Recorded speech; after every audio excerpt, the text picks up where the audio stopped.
Tu es si bon, Seigneur. Tu es si bon, Jésus. Tu es si bon, Seigneur. Tu es si bon, Jésus. Tu es si bon, Seigneur. Tu es si bon. Tu es si bon. Tu es si bon, Jésus. Tu es si bon. Tu es si bon. Je t'adore, Seigneur.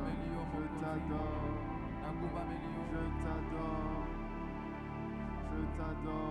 Je t'adore. Je t'adore. Je t'adore. Je t'adore. Je t'adore. Mon Jésus. Mon Jésus. Mon Jésus. Mon Jésus. Mon Jésus.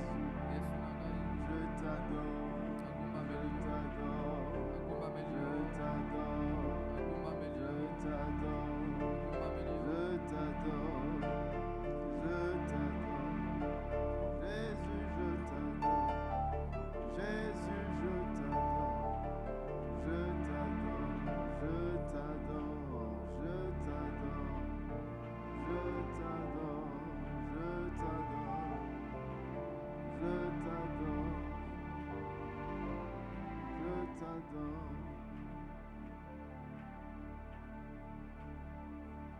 Seigneur, sans toi je ne suis rien.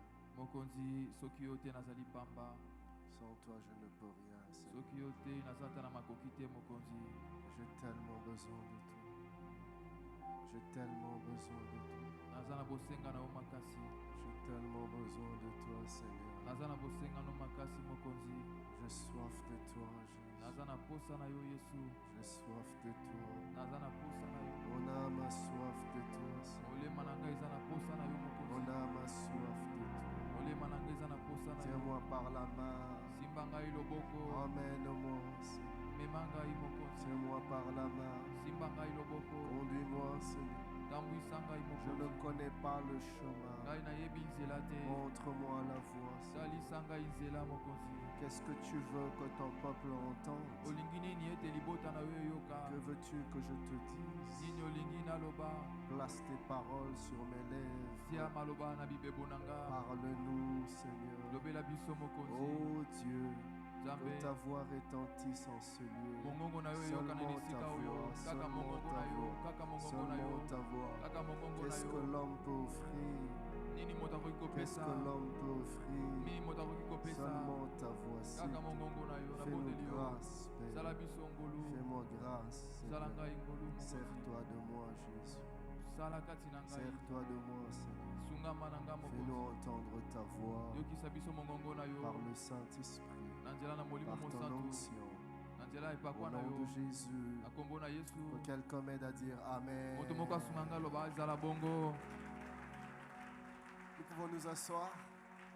Shalom, shalom, bien-aimés. Rekofanda kimena na nzambe kimena na nzambe balingami. Je suis dans la joie ce soir encore d'être parmi vous. Na esengo lisusu mokolo lelo nazala kati na bino. Et je bénis le Seigneur pour la grâce qu'il nous accorde d'être ensemble encore en ce jour. Pe na pamboli nzambe mpo na ngolo apesi biso akozala susu na mokolo ya Et je lelo. prie que le Seigneur se révèle dans sa souveraineté, Bongo na bondeli ete nzambe amimonisa na kati ya bonzambe na ye. qu'il nous fasse trouver grâce à ses yeux. Asala ete toyeba na kozwa ngolu na miso na ye. Pasteur Henri, papa, merci encore Momateli pata Henri papa matondi lisusu. à toi et à ton épouse Epa na yo mpe molongani na yo. pour l'opportunité. Mpo na libaku malamu. Alléluia. Amen. Bien-aimés, hier je l'ai dit, je voudrais le redire. Balingami lobi na beki yango mpe nalingi kobandela yango. La mission de l'Église, Mosala eklesia c'est une priorité pour Dieu. yango eza eloko ya liboso nzambe alingi tosala. Notez cette vérité. Bokanga te bokoma bosolo oyo. Nous devons savoir que le cœur de Dieu se trouve dans le salut des âmes. esengo toyeba ete motema na nzambe yango ekutami na kati ya lobiko ya milimo ya Le bato. cœur de Dieu se trouve là. Motema na nzambe ekutami wana. Dieu veut voir les perdus être sauvés. nzambe alingi amona bato oyo babunga Dieu babika. désire voir ceux qui ne le connaissent pas le rencontrer. Mposa nzambe ezali ete bato bayebi ete bakutana na ye. Mais cela ne peut être possible qu'au travers de l'Église. kasi makoki kozala kaka na nzela na eklesia. Voilà pourquoi nous disons que la mission de l'Église, c'est une priorité dans le cœur de tala yango Dieu. tolobi ete mosala ya eklesia yango nde ezali eloko liboso nzambe azali kozela. Lisez avec moi Ézéchiel. Le chapitre 18e. Nous allons lire le verset 23 et puis le verset 32. Écoutez ce que la Bible dit. Il dit, ce que je désire. Est-ce que les méchants meurent? Dit le Seigneur, l'Éternel. N'est-ce pas qu'ils changent de conduite et qu'ils vivent?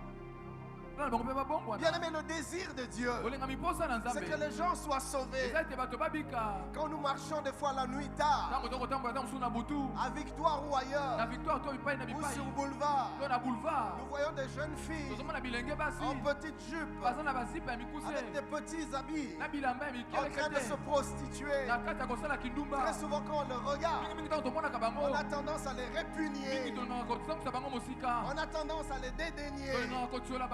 Et une seule envie monte dans nos cœurs. Nous avons envie de les prendre et de les jeter en enfer. Parce qu'ils sont en train de souiller la ville.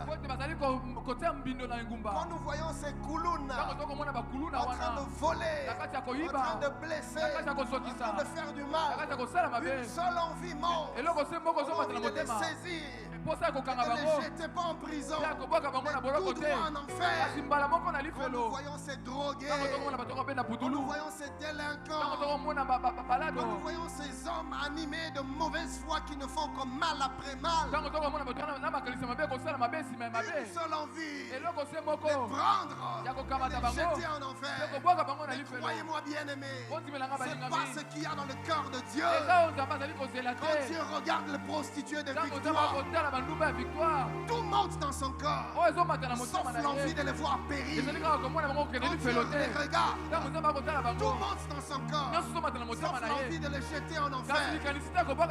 Pourquoi? Parce que le désir de Dieu n'est pas que les hommes aillent en enfer, n'est pas que les hommes périssent loin de lui, même pas les prostituées, même pas les escrocs.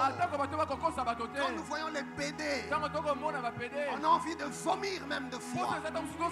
Une seule envie, c'est de les jeter en enfer. Et quand Dieu les regarde, son corps est ému de compassion, parce qu'il ne veut pas les voir en enfer, mais il veut le voir être sauvé. La Bible déclare, je désire que les âmes soient sauvées, pas qu'ils périssent loin de moi. Et au verset 32, la Bible dit, je ne désire pas la mort de celui qui meurt. Dit le Seigneur, l'Éternel. Voyez-vous, chers bien-aimés, Dieu ne veut pas voir les hommes en enfer, car l'enfer n'a pas été créé pour les hommes. Non, l'enfer existe. Oui, ça va venir. C'est lieu rempli de feu, un feu éternel, un feu qui ne s'éteint pas.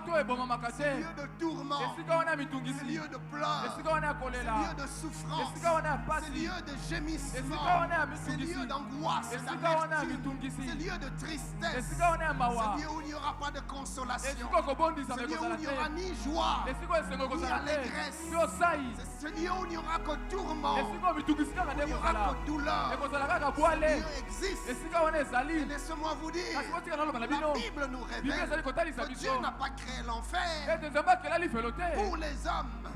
Nous sommes dans Matthieu 25, 41. Ensuite, il dira à ceux qui seront à sa gauche, car il arrivera un jour où les hommes se tiendront devant Dieu. Ceux qui l'auront craint seront à sa droite, et ceux qui ne l'auront pas craint seront à sa gauche. Les impies, les incrédules, ils seront à sa gauche. Et la Bible dit, il dira à ceux qui seront à sa gauche, retirez-vous de moi, maudits, allez dans le feu éternel, le feu éternel qui a été préparé pour le diable et ses anges. Donc le feu éternel n'a pas été préparé pour les hommes, mais c'est parce que les hommes se sont laissés séduire par le diable. Et le diable les a entraînés dans sa condamnation. Mais j'aimerais te dire que ça n'a pas été créé pour toi. Voilà pourquoi, bien aimé, Le temps est arrivé. Il faudrait que tu te retournes vers Dieu. Car l'enfer n'a pas été créé pour toi. Vous voyez, c'est ce désir intense qu'il y a dans le cœur de Dieu de voir les âmes être sauvées, qui est à la base de cette théologie. Ou si vous voulez, de ce que les théologiens appellent la grande commission. La grande commission. Ou si vous voulez, la grande mission. Nous la trouvons dans Matthieu 28, 18 à 20. La Bible déclare: Jésus s'étant approché, leur parla ainsi: tout pouvoir m'a été donné dans le ciel et sur la terre. Allez. Il dit allez. Il dit allez. Faites de toutes les nations des disciples. Bien-aimés, c'est à ça que Dieu nous envoie. Dieu désire que nous puissions partir partout où nous pouvons. Allez-y dans des coins de rue. Allez-y dans des bars. Allez-y dans des places. Mais allez-y. Allez annoncer l'évangile. Bien-aimés, le temps est arrivé. Nous devons répondre à l'appel du Seigneur de partir vers ceux qui ne le connaissent pas encore. Voyez-vous, des fois les païens ne sont pas loin. Tourne seulement un tout petit peu ton regard et tu verras que juste à côté, il y a ton collègue au travail qui ne connaît pas encore le Seigneur. Juste à côté, il y a ta voisine du quartier qui ne connaît pas le Seigneur. Juste à côté, il y a cette personne avec qui tu partages la même chambre. Ton frère, ta soeur, cousin, cousine, oncle, tante, parents, tu ne connais pas le Seigneur. Voyez-vous, les païens ne sont pas rares. Vas-tu entendre la voix de Dieu qui t'appelle à parler, qui t'envoie vers les perdus? Jésus a dit allez. Oh Église, le temps est arrivé où nous devons aller annoncer la bonne nouvelle. Bien-aimé, il y a une histoire dans la Bible qui m'a beaucoup édifié. C'est l'histoire de Samarie. Samarie a connu une grande crise. Nous trouvons dans 2 Rois 6, 25 à 30. Je vais lire pour nous. La Bible déclare: il y eut une grande famille dans Samarie, et ils la serrèrent tellement qu'une tête d'âne valait 80 cycles d'argent. Bien-aimé, la crise était grande, au point que même les choses qui en temps normal ne coûtaient presque rien étaient devenues tellement chères que personne ne pouvait s'en procurer. Et la Bible déclare: et comme le roi passait sur la muraille, une femme lui cria: sauve-moi, ô roi, mon Seigneur. Il répondit: si l'Éternel ne te sauve pas, avec quoi te sauverai-je? Avec le produit de lait ou du pressoir? Et le roi lui dit: qu'as-tu? Elle répondit: cette femme-là m'a dit, donne ton fils, nous le mangerons aujourd'hui, et demain nous mangerons mon fils. Nous avons fait cuire son fils et nous l'avons mangé. Et le jour suivant, je lui ai dit: donne ton fils et nous le mangerons. Mais elle a caché son fils. Lorsque le roi entendit les paroles de cette femme, il déchira ses vêtements en passant sur la muraille. Et le peuple vit, il avait en dedans un sac sur son corps. Bien-aimé, ce texte bolingami mokanda oyo nous parle d'un événement tragique qui s'est passé à Samarie. asomo elekanaki na kati ya Samarie Du temps du prophète Élisée na ntango ya plutôt. mosakoli Elisa La crise était si intense nzala ezalaki mpenza ya monene que la vie était devenue impossible à vivre. nde bomo ekomaki mpasi mpo na kobika Au point que les parents se sont mis à manger leurs propres kino enfants. ete babosi bakomi kolia bana na bango Ils moko prenaient leurs enfants babandaki kokamata bana na bango et ils les découpaient en petits morceaux. babandaki kokata bango biteni Et ils le mangeaient. babandaki kolia bango Et ils faisaient un programme pour le jour babandaki suivant. kosala mabongisi mpo na mokolo ekolanda Hier, on a mangé Guélor. lobi toliaki gelo Demain, on va manger tonton. lobi kuna tokolia tonton Et ils prenaient tonton. babandaki kokamata lobi na yango Ils tonton l'étranglaient. bakamati mambweni bafini ye Et ils les découpaient en petits bongo morceaux. bakati ye na Et biteni ils les jetaient dans l'eau chaude. bongo babwaki ye na mai ya Et ils ezotoka mettaient des épices. batie Ils bitebitebi les préparaient. bongo balambi Et ye ils se mettaient à manger babandaki tonton. kolia sikoyo tonton Je me suis demandé, na mituni motuna comment est-ce qu'un parent peut-il en arriver là? ndenge nini moboti akoma kino kosala makambo ya lolenge Où est wana passé le cœur d'une mère qui aime? motema ya mama oyo wapi Où est elingaka passée sa sensibilité? boye kosimbama na ye eke wapi Comment pouvait-elle supporter le cri de son enfant? ndenge nini ekoki kokoko ezali koganga mwana na ye Une mère qui accouche, mama oyo aboti qui a connu les douleurs de ayebi na l'enfantement, kobika bwale pasi ya qui a kobota allaité oyo l'enfant, wapi amelisi qui l'a mwana vu grandir. amoni mwana yango Et puis à kokola 3 ans, à 4 ans, à 5 mpe na ans, mibu misato mine mitano la mère mama yango qui prend son oyo enfant akamati mwana na ye et qui l'égorge, mpe afini ye na qui kingo l'étrangle. afini ye kingo Maman, comment tu peux supporter les cris de l'enfant? mama ndenge nakoki kokoko Entre ezali tes koganga mains. mwana na kati ya Et kota qu'elle est en train de crier, maman, mamboni na kati ya koganga maman, mama maman, ne me tue pas, koboma nga maman, te ne me tue pas. koboma ngai Et la te mère insensible mpe mama aboyi kosimbama prenait des fois une grosse ntango pierre bakamati libanga qui monene lançait sur la tête de son propre enfant. abambi na moto ya mwana Et lokola la nyau tête qui s'est mpe déchirée. moto oyo Et le ekopanzana sang giclait. mpe makila Mais l'enfant ekotanga encore en train de bouger. mpe mwana ye kuna Et la mère kobikisa prenait encore une plus grosse mpe pierre. bakokamata libanga Et il monene jetait sur la tête. mpe kobwakela likolo ya moto Pas de l'enfant de sa marâtre. Pas l'enfant de sa rivale. eza mwana ya mama mosusu te Mais son propre enfant. kasi mama na ye moko Je me suis demandé, na mituni qu'est-ce motuna qui s'est passé? nini elekanaki Comment l'homme en est-il ndenge nini arrivé là? moto akomi ti na Comment l'homme peut-il devenir si cruel, ndenge nini moto akoki kokoma na kanda ya yauli ya makasi si insensible? ayebi su kosimbama te L'égoïsme, la méchanceté bongo kozala avait atteint un niveau inimaginable, kanda yango emataki makasi au point que le cœur de l'homme était devenu dur.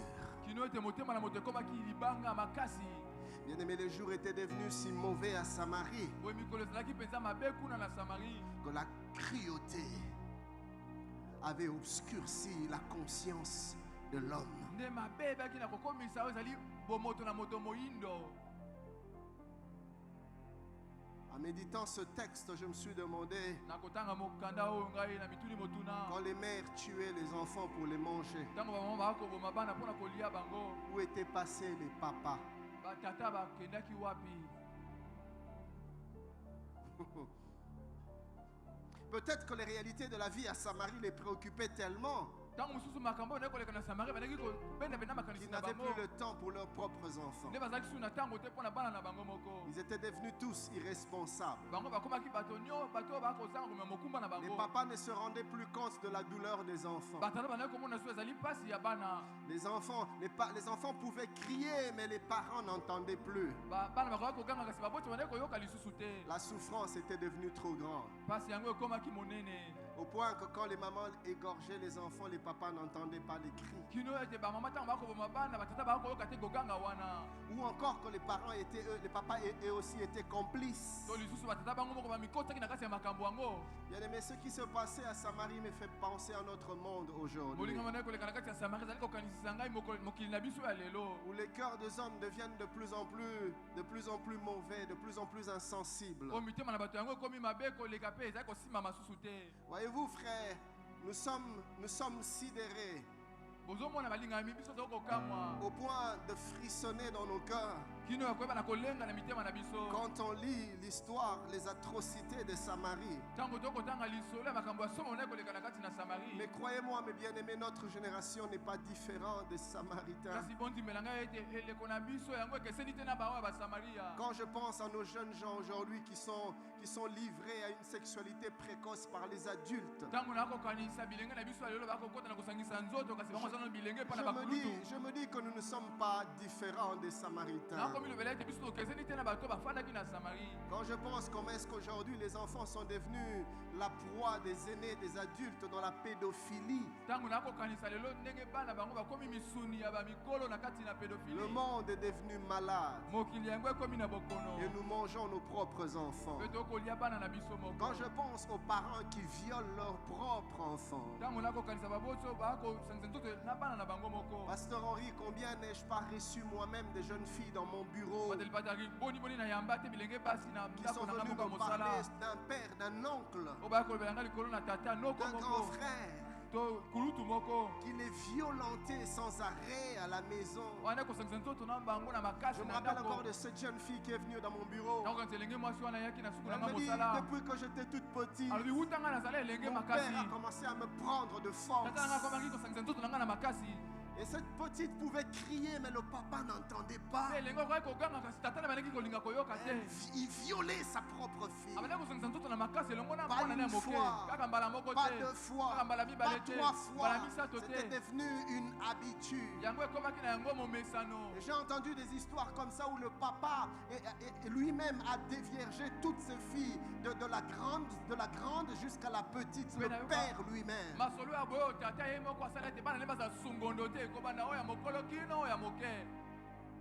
On n'est pas différent des Samaritains. Nous mangeons nos propres enfants. J'ai entendu des histoires de ces parents qui poussent leurs filles à la prostitution. Toi,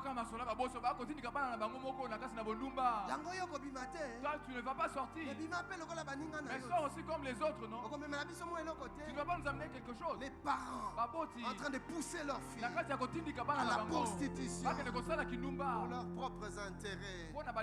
Nous ne sommes pas différents des Samaritains.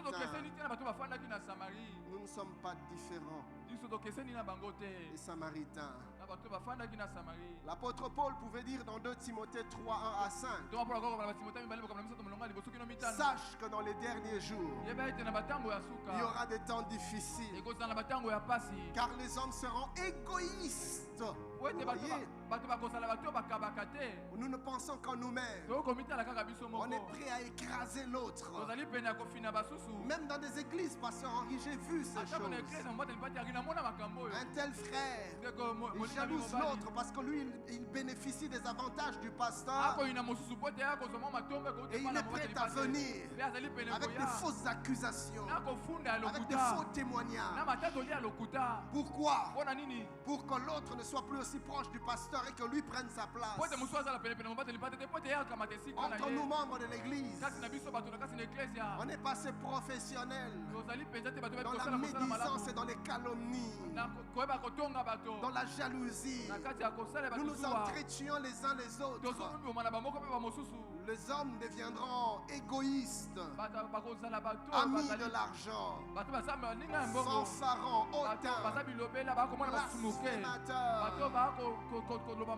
rebelles à leurs parents, ingrats, irréligieux,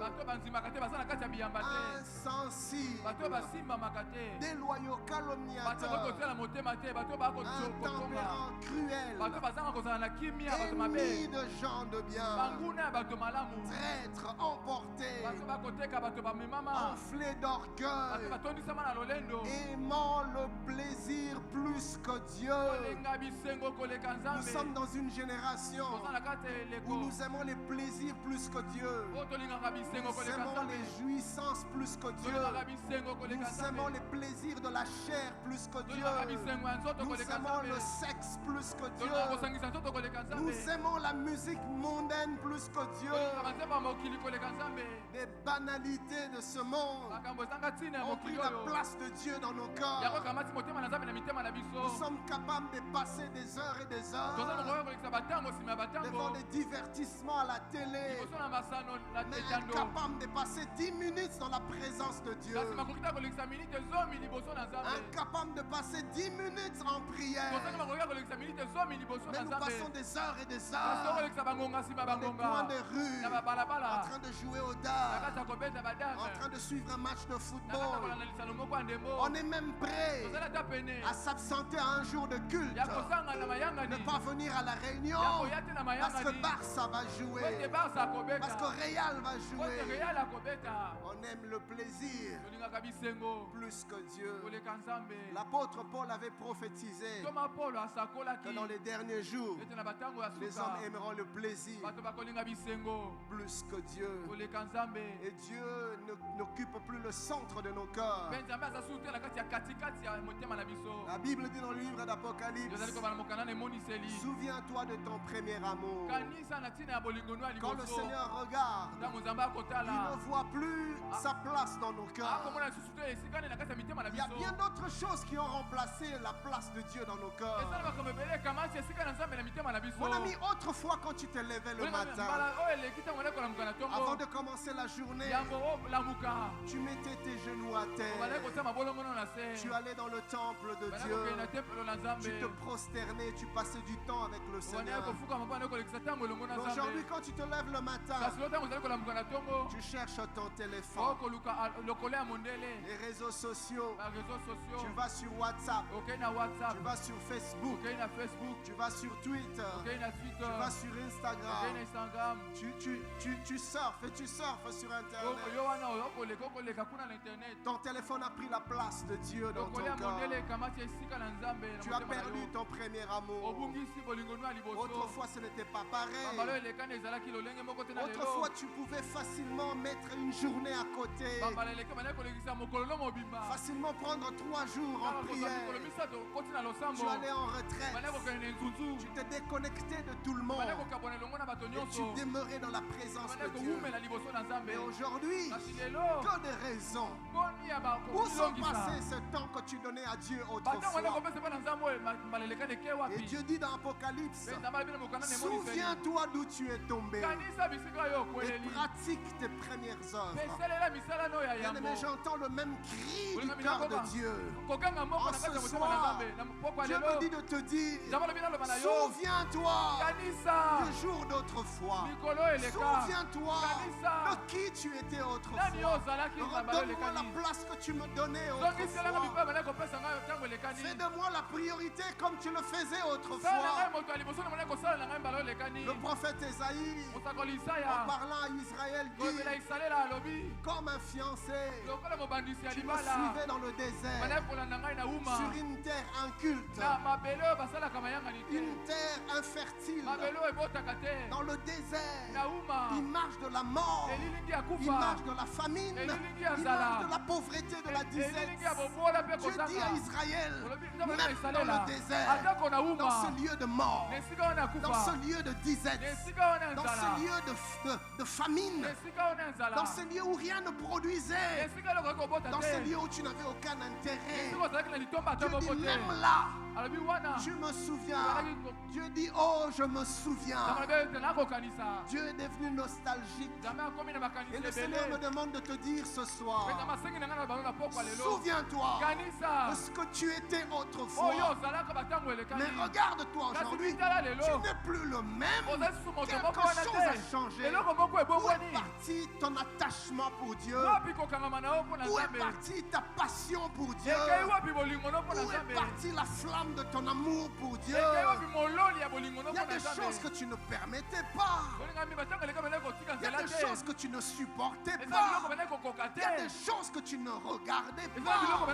Tu ne permettais pas à tes oreilles d'entendre certaines choses. Tu ne permettais pas à tes yeux de voir certaines choses. Mais aujourd'hui, les mêmes choses que tu refusais, tu te retrouves dedans. Quand Dieu te regarde, il est nostalgique. Et il me dit de te dire, redeviens ce que tu étais autrefois. Redeviens mon frère. Redeviens ma soeur. Ce que tu étais autrefois. Que le temps présent ne te séduise pas. Dans le dernier jour, Les hommes aimeront le plaisir plus que Dieu. L'apôtre ne s'arrête pas là, Papa Henri. Il dit, les hommes auront l'apparence de la piété, mais régnant ceux qui ont fait la force. Aujourd'hui, on est dans les apparences. L'extérieur, nous donnons l'impression d'être en communion avec Dieu. Mais l'intérieur, un peu comme Jésus disait des Samaritains, de pharisiens, tombeau blanchi. À l'extérieur, c'est bien décoré, mais l'intérieur est rempli d'ossements desséchés.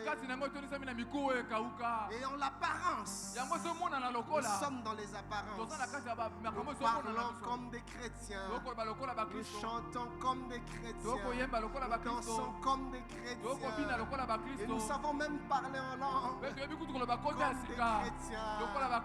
Apparence, nous avons le langage des chrétiens. Oh frère Shalom, alléluia. Oh la grâce de Dieu, tout n'est que grâce. Mais ce n'est que l'apparence. Car à l'intérieur, nous sommes remplis d'impureté.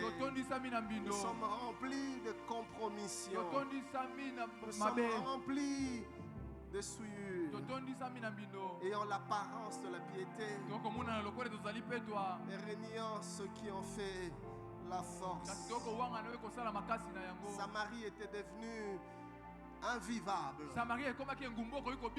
L'homme était devenu insensible. Le sang de ses propres enfants pouvait couler, mais ça ne lui disait plus rien. Le cœur de l'homme est devenu endurci.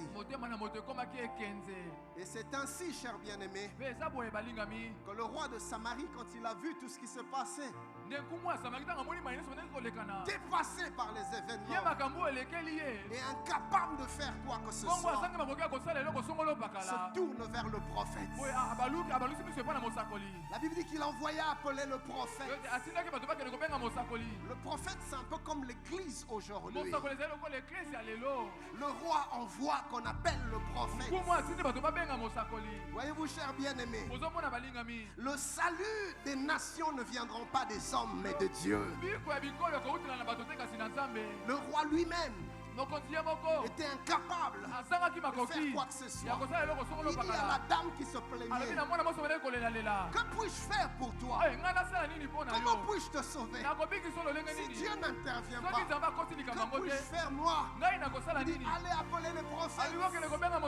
Bien-aimé, le salut de nos nations, le salut de nos familles ne viendront pas des hommes, mais de Dieu.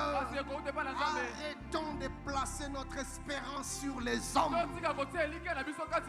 sur l'économie, sur la politique, sur les hommes politiques. Lui va faire quelque chose, et après nous sommes déçus. Celui-là va faire quelque chose, et après on est encore déçus. Et celui-là fit, et on est encore déçus. Pourquoi? Parce que le salut ne vient pas des hommes. Le temps est arrivé où non seulement nous-mêmes nous devons tourner nos regards vers Dieu. Nous devons dire au monde, votre salut ne viendra que de Jésus. Tournez vos regards vers Jésus. Il n'y a de salut en aucun autre nom, si ce n'est dans le nom de Jésus. Car il n'y a pas d'autre nom qui a été donné parmi les hommes par lesquels nous pouvons être sauvés, si ce n'est le nom de Jésus.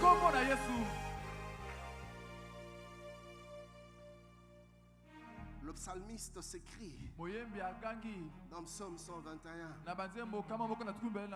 du premier au deuxième verset: je lève mes yeux vers les montagnes. Il regarde les montagnes, il ne voit pas de secours. Et puis il s'écrie: mais d'où me viendra le secours?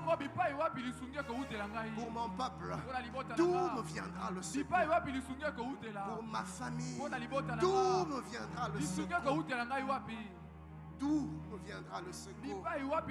Et par l'Esprit de Dieu, il donne la réponse.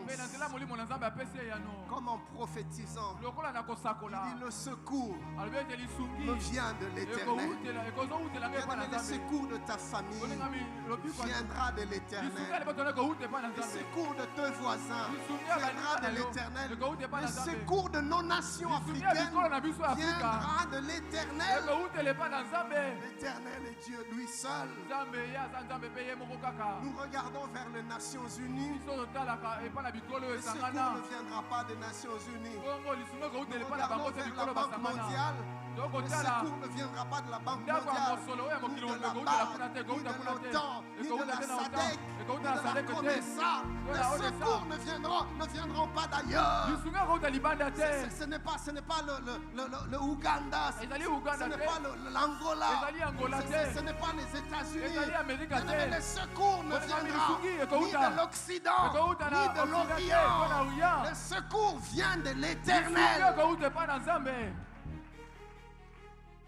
Le temps est arrivé où l'Église doit se lever et crier au monde. Il y a de salut nulle part ailleurs qu'en Jésus. Suis-je en train de parler à quelqu'un ce soir? Le prophète Jérémie dit dans son chapitre 17e, du 5e au 8e verset, ainsi parle l'Éternel. Maudit soit l'homme qui se confie dans l'homme, qui prend la chair pour son appui et qui détourne son corps de l'Éternel. Il est comme un misérable dans le désert. Il ne voit point arriver le bonheur. Il habite les lieux brûlés du désert, une terre salée et sans habitants. C'est ce que nous sommes devenus. Parce que nous avons tourné nos regards vers les hommes. Tu as tourné ton regard vers tes oncles, vers ton grand frère. Mon ami, tu seras déçu si tu ne décides pas à regarder vers le Seigneur. Au verset 7e, le prophète dit: béni soit l'homme qui se confie dans l'Éternel. Et dans l'Éternel est l'espérance. Il est comme un arbre planté près des eaux et qui étend ses racines vers le courant. Il n'aperçoit point la chaleur quand elle vient, et son feuillage reste vert. Bien aimé, il n'y a de vie qu'en Jésus-Christ.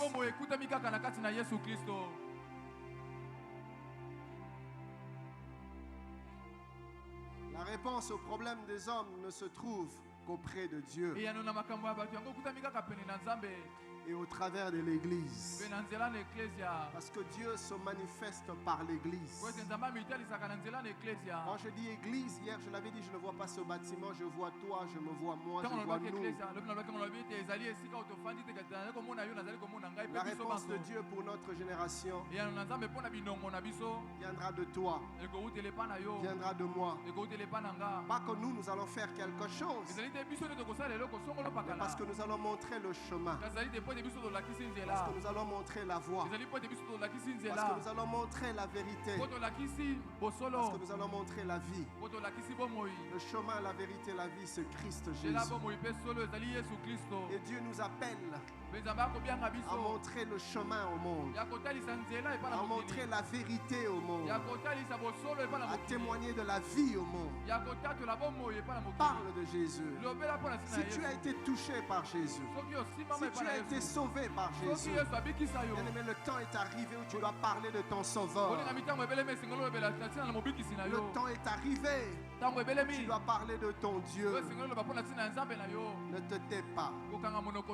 Bien aimé, voilà pourquoi l'Église doit parler, jouer son rôle en répandant l'Évangile. Dans 2 Rois 7:1, Élisée dit, alors que le roi avait envoyé quelqu'un, On est allé dire à Élisée, viens faire quelque chose, viens intervenir. Au verset 1er et dans 2 Rois 7, 1, Élisée dit, écoutez la parole de l'Éternel. Ainsi parle l'Éternel. Demain, à cette heure, on aura une mesure de fleur de farine pour un cycle et 2 mesures d'orge pour un cycle à la porte de Samarie.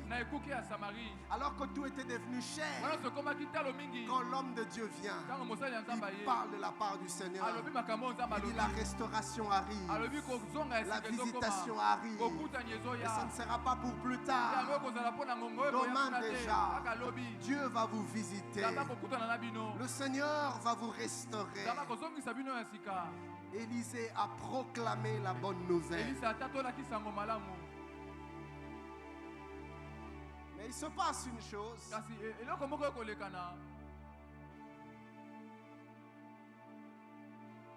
Après qu'Élisée ait parlé, au verset 3e, la Bible déclare, il y avait à l'entrée de la porte, on est toujours à Samarie, à l'entrée de la porte de Samarie, il y avait 4 lépreux. Les 4 lépreux se dirent l'un à l'autre, quoi resterons-nous ici jusqu'à ce que nous mourions? Avant d'aller plus loin, j'aimerais nous dire que les 4 lépreux ici me font un peu penser à l'église dans le domaine de la mission. Je vais expliquer cela. Notez premièrement que les 4 lépreux étaient à l'extérieur de la ville, mais ils subissaient la même chose que ceux qui étaient à l'intérieur de la ville. Les lépreux regardaient les événements de l'extérieur, mais ils étaient eux aussi en train de vivre la même crise. Pourquoi? Car leur vie était étroitement liée aux réalités de Samarie.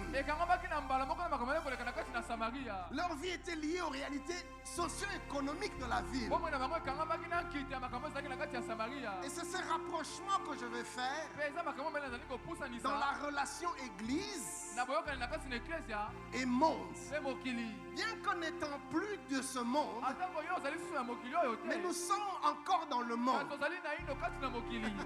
Les 4 lépreux n'étaient pas dans la ville, mais ils subissaient ce qui se passait dans la ville. Quand la ville était dans l'abondance, les lépreux, bien qu'à l'extérieur, ils se retrouvaient aussi quand même. Mais quand la ville était dans les pleurs, bien qu'étant à l'extérieur, ils pleuraient aussi comme à l'intérieur de la ville. Bien aimé, l'église, d'une manière ou d'une autre, nous subissons les réalités du monde dans lesquelles nous vivons. Parce que Jésus a dit dans Jean 15, 19, vous n'êtes pas du monde, mais nous sommes du monde. Nous vivons encore dans le monde. Dans Jean 17, 11, il dit, je ne suis plus dans le monde et ils sont dans le monde. Donc nous ne sommes pas du monde, mais nous vivons encore dans le monde. Nous sommes sauvés, c'est vrai, mais nous sommes encore là. Et ce qui se passe dans le monde influence aussi nos vies. Voilà pourquoi, chers bien-aimés, l'église ne doit pas se désolidariser du monde, mais porter son fardeau, porter le fardeau du monde en se tenant à la brèche, car le sort de l'église dépend aussi du sort du monde.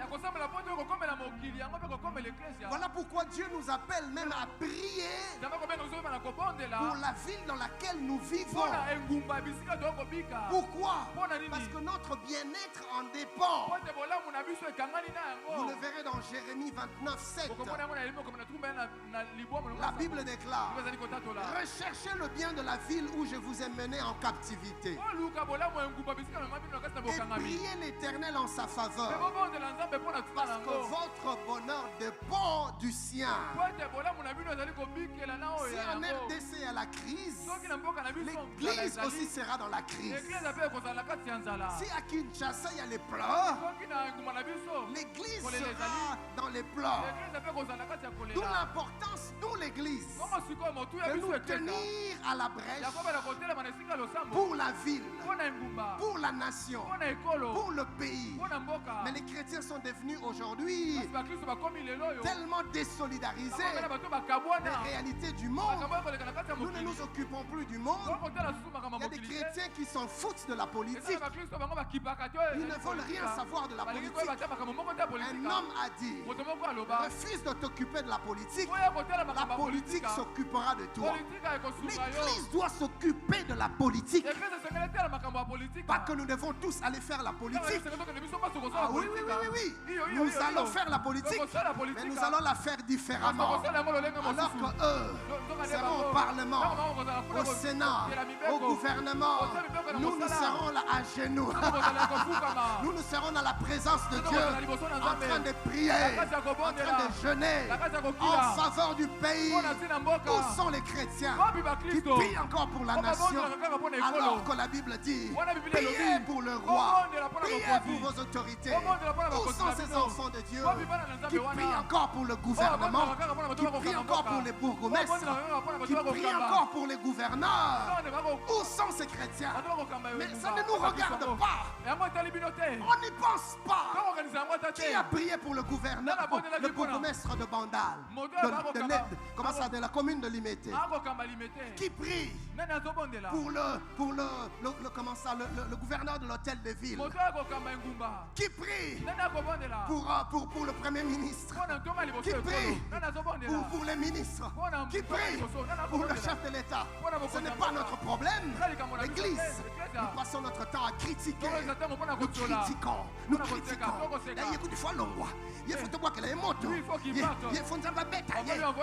Nous maudissons les autorités. Dieu ne nous a jamais appelés à maudire les autorités. Nous maudissons le pays. Ce pays, moi je vous dis toujours que ce pays, on ne réussira plus dans ce pays. Église. C'est pas à ça que Dieu nous appelle.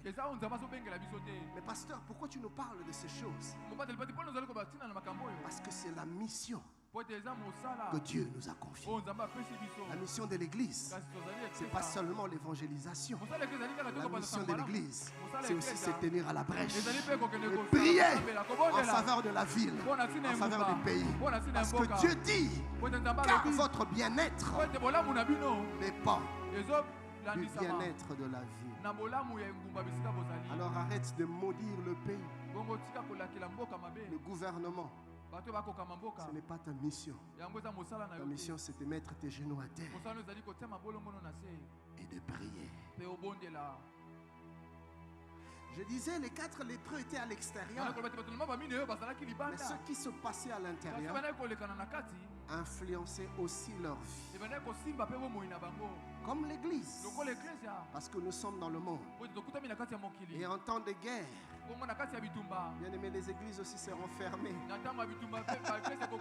y a quelques mois en arrière, nous étions tous sur les réseaux sociaux en train de suivre les cultes en live. La pasteur Henri Papa Koutou a fait des concerts en live. Il avait fait un concert en live. Non, tu as un concert. Qui avait suivi ce concert? Tout était devenu en live.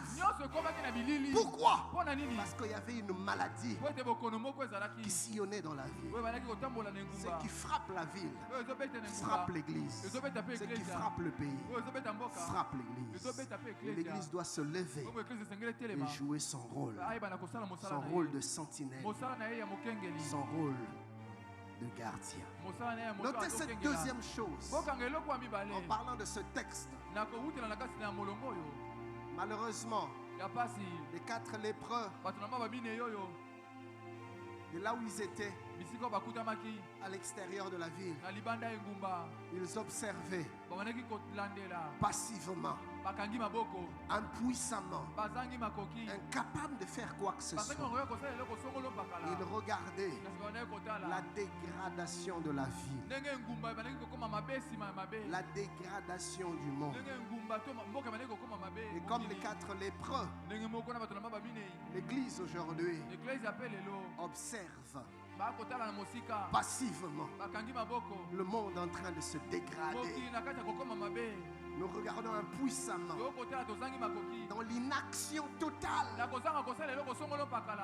Nos jeunes enfants, adolescents, qui connaissent le sexe de manière précoce. Bien aimé, il y a des années passées en arrière, même pour tomber sur un document pornographique, mais c'était difficile. Mais aujourd'hui, en quelques clics, www.sexe.com,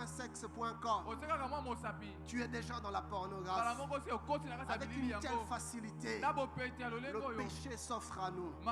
Aujourd'hui, dans certaines écoles, on distribue aux enfants des préservatifs. Il y a quelques mois en arrière, je crois il y a 2 ans passés, en France, on a failli voter une loi autorisant la sexualité des enfants. On voulait commencer déjà à initier les enfants à la sexualité. Le monde est en train de se mourir.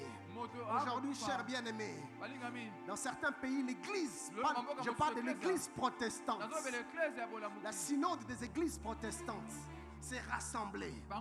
Et les pasteurs ont voté la bénédiction, la célébration des mariages homosexuels. Je ne vous parle pas de païens, des pasteurs protestants en plein synode. En France, ils se sont mis d'accord. Nous pouvons accepter et même bénir le mariage des homosexuels. Le monde n'est qu'en train de se dégrader. Je suis allé dans une ville il n'y a pas très longtemps. Sur la rue, j'ai vu des gens entrer dans un magasin. Et ça m'a intéressé. Parce qu'avant d'entrer, on montrait sa pièce d'identité et on entrait. Et j'ai demandé au monsieur qui était à la porte, mais qu'est-ce qu'on vend ici? Il me dit de l'herbe, de la marijuana, de la drogue. Je dis, oh, il dit oui, c'est légal. Le gouvernement a autorisé. Et un peu plus loin, j'ai vu des vendeurs ambulants avec des joints, avec de la drogue. Mais c'est légal. On est en train de vendre. Je suis allé dans un autre pays. Alors que je circulais dans la ville, j'ai vu de jeunes gens en rang comme ça. Ils faisaient la queue.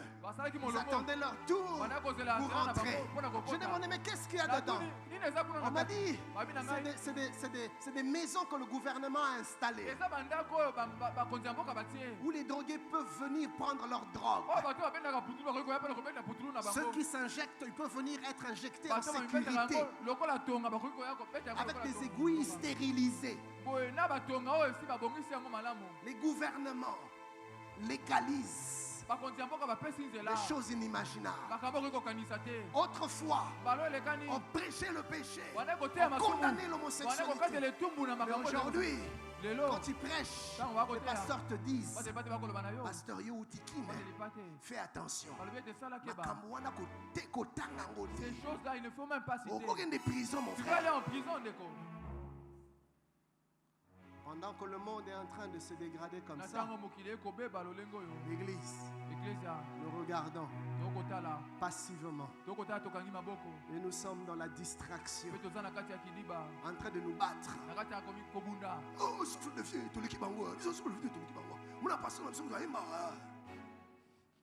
on est dans la distraction. Le pasteur Ken va passer à la télé.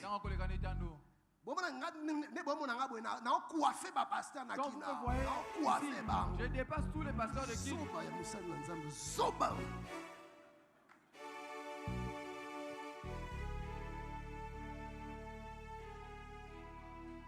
L'église, on est dans la distraction. On est en train de nous entretuer.